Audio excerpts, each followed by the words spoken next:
You've sat at the table. You've tried to negotiate peace in the Middle East. And we have Donald Trump talking about whether he's somebody who's going to summon that, bring that forth. There's a lot of questions as what the next steps are going to be. I think as somebody who sits and watches that, who's been in similar positions, like, what do you hope for?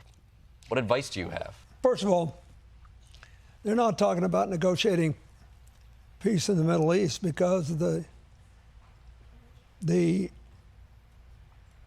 Israelis have no intention of, under Prime Minister Netanyahu, of giving the Palestinians a state.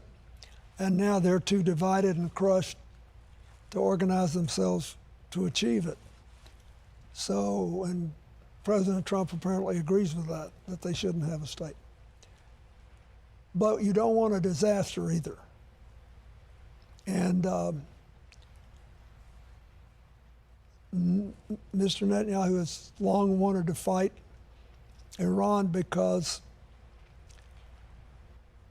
that way he can stay in office forever and ever. I mean, he's been there most of the last 20 years. But I think we should be trying to diffuse it. And I hope President Trump will do that. I hope anybody there will do that. We've got to stop. We've got to convince our friends in the Middle East that we'll stand with them and try to protect them. But choosing undeclared wars in which the primary victims are civilians who are not politically involved one way or the other, or just want to live decent lives, is not a very good solution. Do I think that we have to try to stop Iran from having a nuclear weapon? I do. I tried at that, and we had some success.